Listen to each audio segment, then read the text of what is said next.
Mesdames et messieurs les journalistes, comme vous le savez, j'ai suspendu 5 associations et ONG au Cameroun depuis 4 jours, pour une période de 3 mois.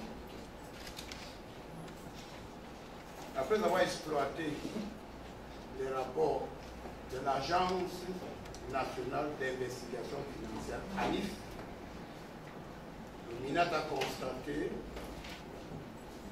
que les montants reçus par ces associations et ONG ne cadrent pas avec leurs activités sur le terrain. D'abord, ces montants sont exorbitants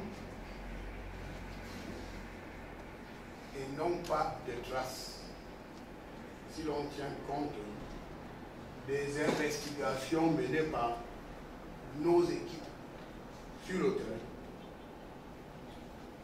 Ces associations ont reçu en un temps record près de 16 milliards de francs CFA, ce qui est déjà une violation des textes qui encadrent les activités des ONG et des associations. Je ne souhaite pas qu'il y ait de l'amalgame, parce que d'aucuns parlent déjà de restrictions de liberté. Non.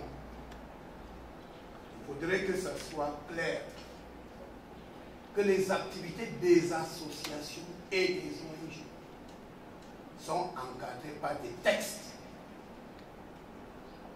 Et ces textes doivent être respectés. Notre démarche vise à lutter contre le blanchiment des capitaux et le financement du terrorisme. C'est pour cette raison que les associations et les ONG doivent présenter obligatoirement les rapports d'activité annuels, un rapport d'activité et un rapport financier. Et lorsque nous exploitons les informations,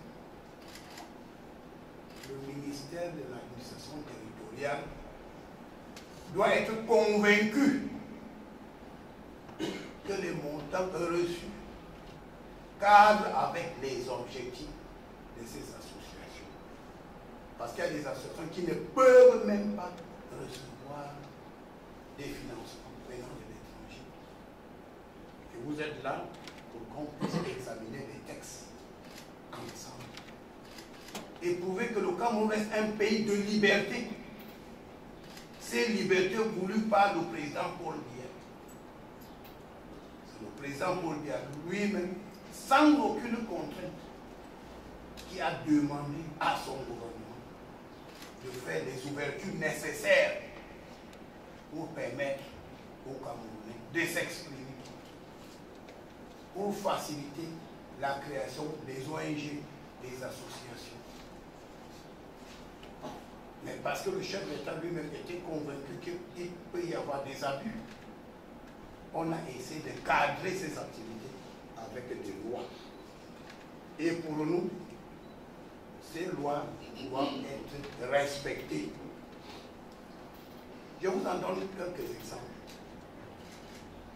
Par exemple, si une ONG décide de construire un centre de santé, c'est une bonne chose. Les puits d'eau, les forages, les orphelinats. C'est pour accompagner les populations ou des personnes dans une situation de détresse. Alors, mais pour construire un centre de santé dans une localité, vous présentez au ministère un devis de 50 millions de francs ou de 60 millions pour la construction et peut-être 20 millions pour le fonctionnement. Dans le rapport annuel, nous devons constater que vous avez reçu par exemple 50 millions pour la construction d'un centre de santé de l'un de vos membres, un bienfaiteur. Effectivement, Le centre de santé a été construit et il est opérationnel. Donc lorsque j'exploite le rapport financier de cette ONG, je dois constater effectivement que le montant déclaré de 50 millions de francs pour la construction d'un centre de santé, ou 10 millions de francs pour les forages ou les salles de classe, c'est exactement ce que le sous-préfet a donné comme compte rendu. Alors que nous sommes en attente d'une aide de 60 millions. Lorsque le donateur vous envoie 900 millions de francs, il y a un problème. Parce que déjà 900 millions de francs, ce n'est pas ce que vous avez déclaré. Vous avez dit un centre de santé, on est d'accord. Et par la suite, on vous envoie 900 millions. Ou peut-être vous voulez faire des forages, 10 millions, 15 millions, 10 forages, évoluer peut-être à 80 millions. Et on vous envoie 1,5 milliard. Voilà ce qui se passe. Donc ce que nous faisons, nous voulons mettre un terme à ce qu'on appelle la tolérance administrative, qui est nuisible au bon fonctionnement des institutions publiques. Regardez à peu près, pratiquement tous les pays qui sont victimes de déstabilisation dans le monde, les financements viennent à travers et les associations et les ONG. Donc aujourd'hui, il est question de rappeler aux promoteurs des ONG et des associations qu'il existe un cadre légal. D'abord au Cameroun, il y a un cadre légal dans la zone CEMAC. Il y a également un cadre légal à l'international. Je rappelle que pour voyager, si je dois effectuer un voyage à l'étranger, je vais à la banque pour les devises. Le montant autorisé, c'est 5 millions de francs CFA. 5 millions. Parce que les Occidentaux ne voudraient plus avoir de l'argent qui n'est pas justifié. Si vous voyagez avec un enfant, on dit l'enfant c'est 2 500 000 par enfant. Si vous avez un enfant qui étudie à l'étranger, on vous autorise à envoyer par mois 1 million de francs CFA, pas plus. Vous constatez que de l'autre côté du monde, les pays occidentaux européens sont en train de verrouiller. Mais au même moment que ces pays verrouillent pour qu'on n'envoie pas d'argent chez eux, certains pays peuvent facilement envoyer chez nous 1 milliard, 2 milliards, 3 milliards, 4 milliards, soit disant que c'est pour financer les activités des ONG et des associations. Il faut y mettre un terme. Dans ce domaine, je suis tenté de dire que la récréation est terminée. Je dis que la récréation est terminée. La tolérance administrative également est terminée. Les choses doivent être, nous devons travailler dans le cadre de nos lois. Et je m'en vais vous lire quelques extraits pour lutter contre le blanchiment d'argent et le financement du terrorisme. Nous avons au plan international le groupe d'action financière GAFI dans la zone CEMAC. Nous avons le groupe d'action contre le blanchiment d'argent en Afrique centrale. Au Cameroun, nous avons l'Agence nationale d'investigation financière. Ça veut dire que lorsque vous avez une information concernant les opérateurs venant de ces structures mondialement reconnues, nous devons passer à l'action. Vous savez que le groupe d'action financière a placé le Cameroun dans la zone grise. La zone grise, ça veut dire que nous ne prenons pas suffisamment de mesures pour lutter contre le blanchiment d'argent et le financement du terrorisme. Il y a quelque temps, j'ai organisé un séminaire à l'hôtel Montferrand et j'ai invité personnellement les promoteurs des associations et des ONG pour les mettre en garde. Parce que nous avons constaté qu'il y avait beaucoup de dérives. Beaucoup de dérives. Et que les textes n'étaient pas du tout respectés. Et en matière de texte, il est très important que nous sachions tous qu'est-ce que nous faisons, qu'est-ce qui doit être fait, qu'est-ce que nous devons faire et qu'est-ce que nous ne devons pas faire. Je veux vous énumérer les types d'associations.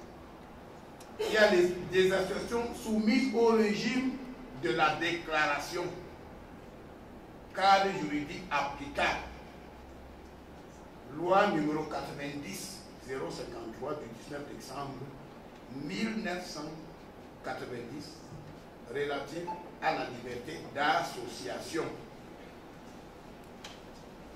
Ces déclarations auprès des préfets. Tous ces gens sont gérés par les préfets.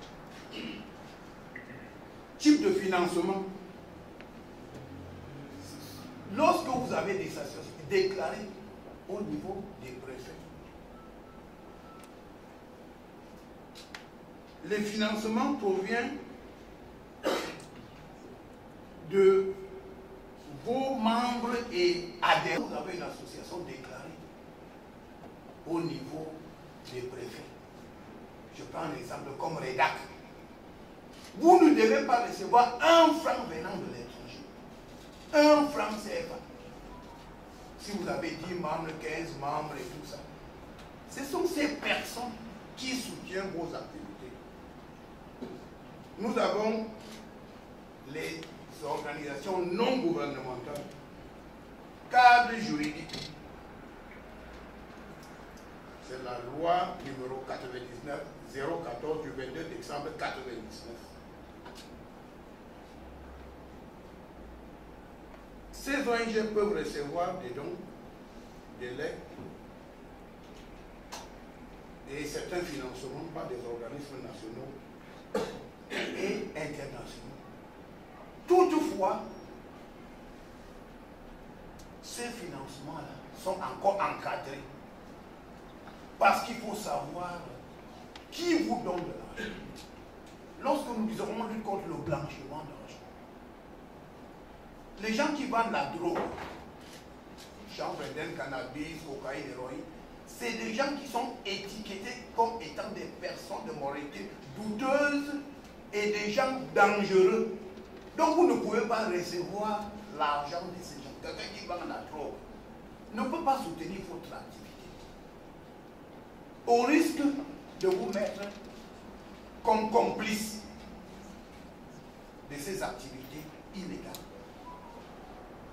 Voilà pourquoi le ministre de l'administration territoriale doit connaître l'identité, je dis l'identité de celles ou ceux qui apportent une aide financière. Tout le monde est devenu bienfaiteur.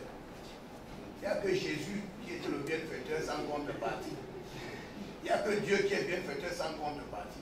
Quelqu'un vous dit qu'il est bienfaiteur sans contrepartie, on commence à se poser beaucoup de questions. Voilà pourquoi ces activités doivent être encadrées. Ces activités doivent être encadrées. Et quand nous allons continuer, vous allez comprendre, il y a donc les associations étrangères, cadre juridique, loi 90-083, 19 décembre 1990. Dans ce cas-là, le MINAT peut les agréer après l'avis conforme du ministre des Relations extérieures. Parce que c'est des associations étrangères. Donc vous ne pouvez pas venir de l'étranger, on s'installe, on commence à mener des activités. Non! Vous avez un dossier qui est envoyé au ministère des Relations extérieures. Ils vont étudier à leur niveau. Et le ministre des Relations extérieures va émettre un avis. Ça veut dire que dès lors que le ministre des Relations extérieures dit déjà que il émet un avis réservé, ça veut dire que c'est déjà un document qui sera rejeté par le MINEX. Quand bien même le MINEX, et nous avons un dossier nous avons encore d'autres moyens d'investigation. Il y a des structures étatiques chargées encore d'enquêter sur l'identité des personnes qui vont gérer ces associations. Et donc, lorsque nous avons ces informations, on donne une autorisation. Et encore maintenant, pour encadrer, voilà pourquoi nous exigeons aux bénéficiaires de nos documents de produire au moins un rapport annuel, rapport d'activité et le rapport financier. Maintenant, il y a des associations religieuses. Les associations religieuses, c'est les églises. Les autres sont autorisés par le ministre de l'administration territoriale. En ce qui concerne les églises, il n'y a que le chef de l'État, son Excellence Paul Biya, qui peut autoriser l'existence légale d'une église au Cameroun. Donc, les églises de réveil, je préfère leur dire de commencer à fermer avant que je ne me penche sur eux. Ces églises de réveil à gauche, à droite, je préfère leur dire commencer à plier bagage. Parce que la loi est claire. Il n'y a que le chef de l'État, le président Paul Biya, qui peut autoriser une église à s'installer au Cameroun. C'est le chef d'État seul qui autorise les églises. Donc il n'est pas question, qu'est-ce qui se passe? Une église arrive, il s'installe à Diemassi ou à Dedo, il commence à chanter, et puis depuis 15-20 ans, non, c'est terminé tout ça.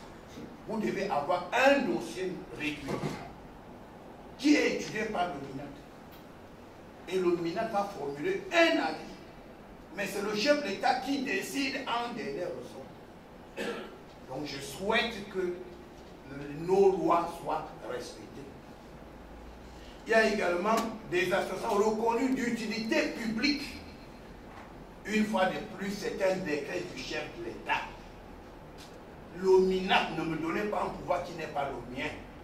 Le MINAT ne peut pas autoriser une association d'utilité publique.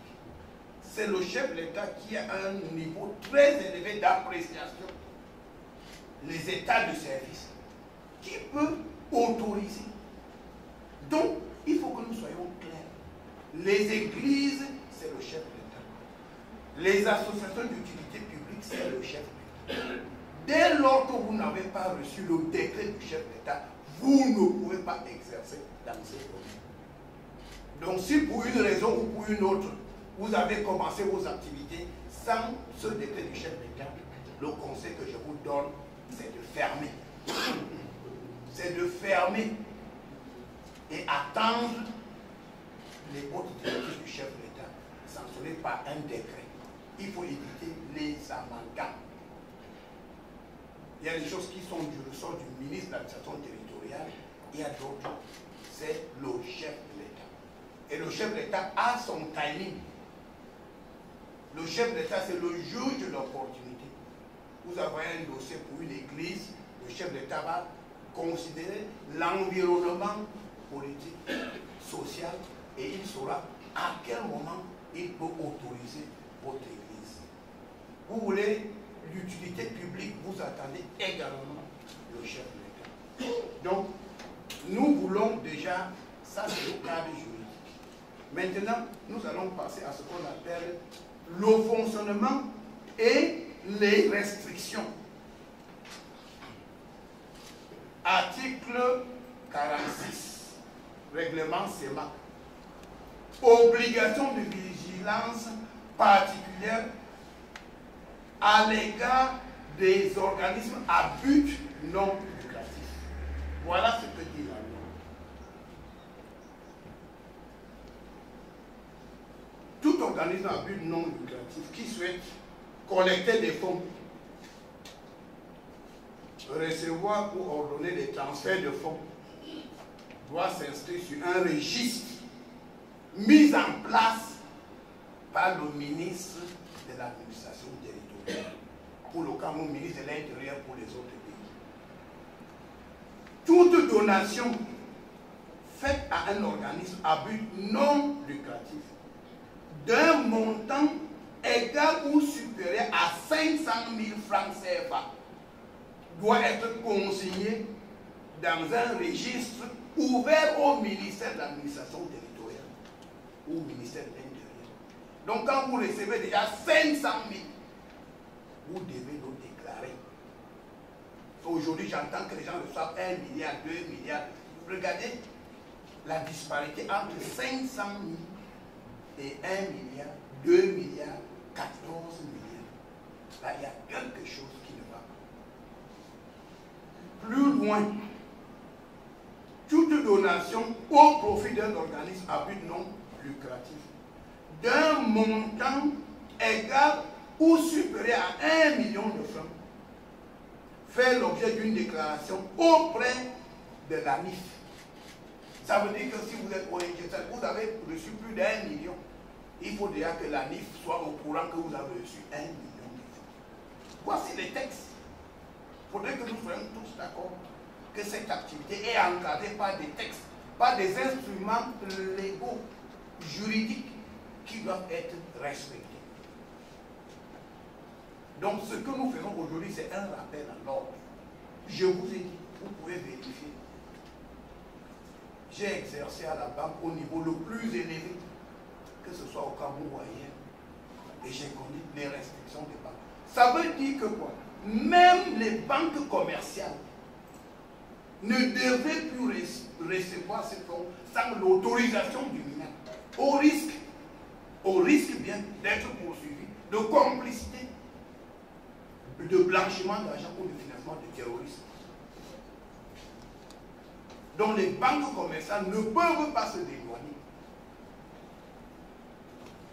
Dorénavant, les banques commerciales sont obligées de se rapprocher du ministère de l'administration territoriale avant même de recevoir ne serait-ce que 500 000 francs CFA des associations, des ONG ou des associations étrangères.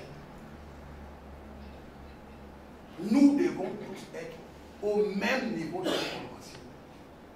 Il y a des associations, des ONG qui font des merveilles dans le monde. Je vous parle de Secours catholique, Catholic Relief Service. Le Secours catholique, ça fait plus de 60 ans. À travers le monde, dans presque tous les pays. Et tout le monde sait ce que le Secours catholique fait en termes de construction d'écoles, centres de santé, aide aux personnes en détresse. Mais le Secours catholique est structuré avec des documents transparents. Alors aujourd'hui, quelqu'un dit que, bon, vous savez, qu'est-ce qui se passait en 2018? Une association déclarée comme ONG a reçu 200 millions de francs CFA pour la construction de 2 centres de santé et une école. Cet argent est venu de l'étranger. Mais qu'est-ce qui se passait? Cet argent a été remis à un parti politique au Cameroun.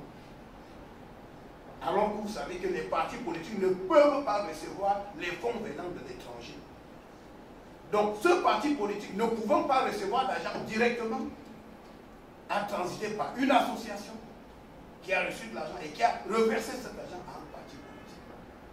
Voilà ce qui se passe.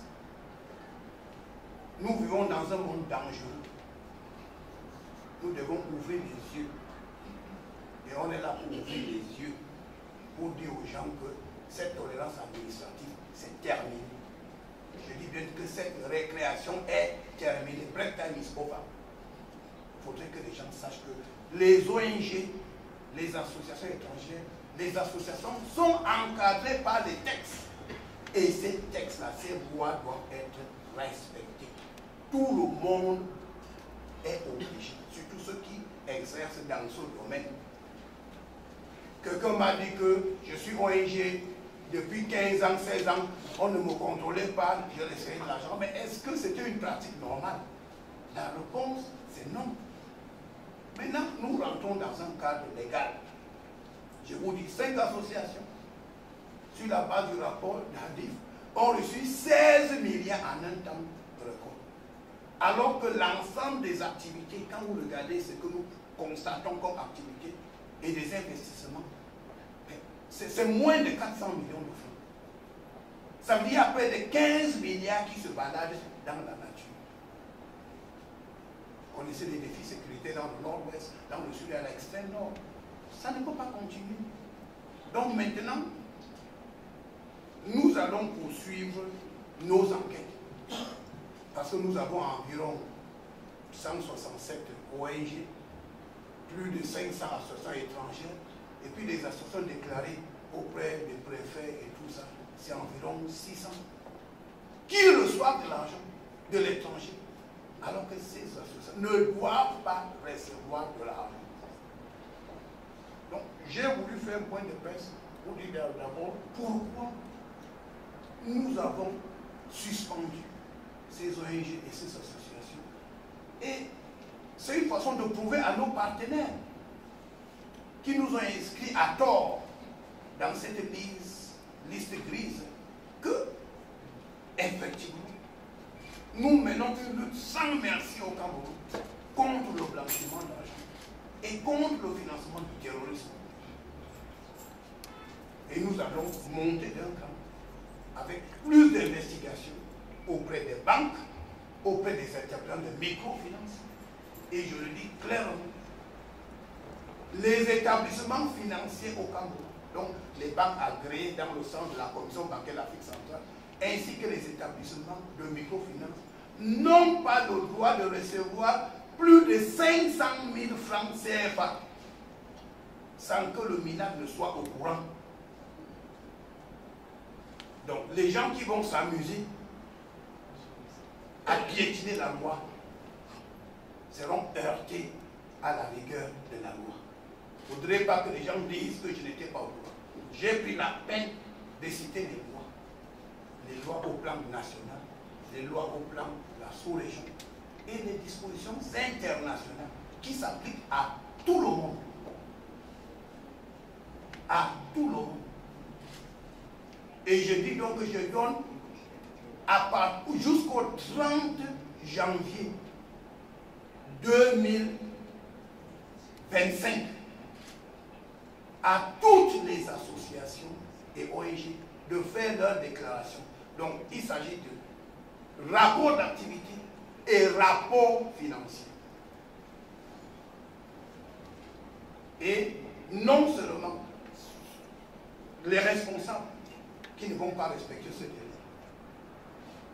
non seulement les structures seront suspendues, mais nous allons engager des poursuites judiciaires à leur encontre.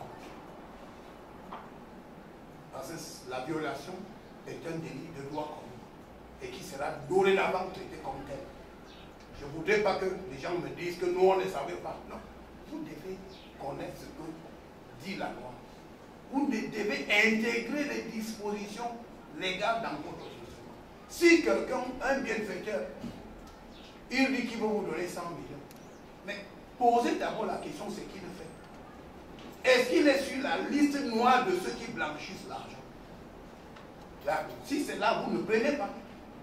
Parce que si vous prenez, on va vous poursuivre. Ça, on va vous poursuivre. Il faudrait que ça soit clair. Donc, nous devons tous respecter les lois.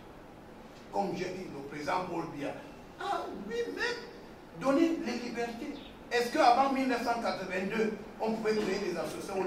Avant 1982, il fallait 5 ans minimum, avant 1982, 5 ans minimum pour avoir l'autorisation d'une ONG. 5 ans. Parfois 3 ans pour avoir une autorisation pour les associations. Mais le président Paul Biya, parce qu'il avait opté pour cette ouverture démocratique qui profite à nous tous, a mis un terme aux lois d'exception en disant que maintenant les ONG ont fait ceci. Mais toutefois, il a dit il faut encadrer cette activité. Et notre rôle aujourd'hui, c'est vraiment d'encadrer ces activités afin que tout le monde reste dans le cadre légal, strictement, c'est-à-dire strictement connu. Donc, je pense que quelqu'un ne pourra plus violer la loi en disant que je n'étais pas au courant. de ce qui se passe, ou de ce qui devait se passer, ou de ce que je devais faire, ou non. Cette fois-ci, j'ai dit que la récréation est terminée. Nous serons très regardés. Et je m'adresse aux banques. On prendra le temps de faire des correspondances à l'association professionnelle des établissements de crédit. Qu'ils sachent qu'il y a un registre au ministère de l'administration territoriale. C'est valable pour tout le pays national. Les ONG associations. Dès que vous avez 500 000 francs, vous devez déclarer. 500 000 francs. Tous les projets doivent être encadrés. Les gens peuvent continuer. Ils vont construire les centres de santé, les écoles, les forages, les orphelinats. C'est des choses qui accompagnent le gouvernement pour le bien-être des citoyens. Mais ce que nous ne pouvons pas accepter, c'est qu'on déclare par exemple que bon, je veux avoir 60 000 francs pour la construction d'un centre de santé. Au lieu de recevoir 60 millions, on vous envoie 1 milliard de francs. Ou on vous envoie 2 millions. Alors que votre projet, c'était un projet de 50 ou 100 millions. Donc il faut savoir que tout ça là, c'est terminé.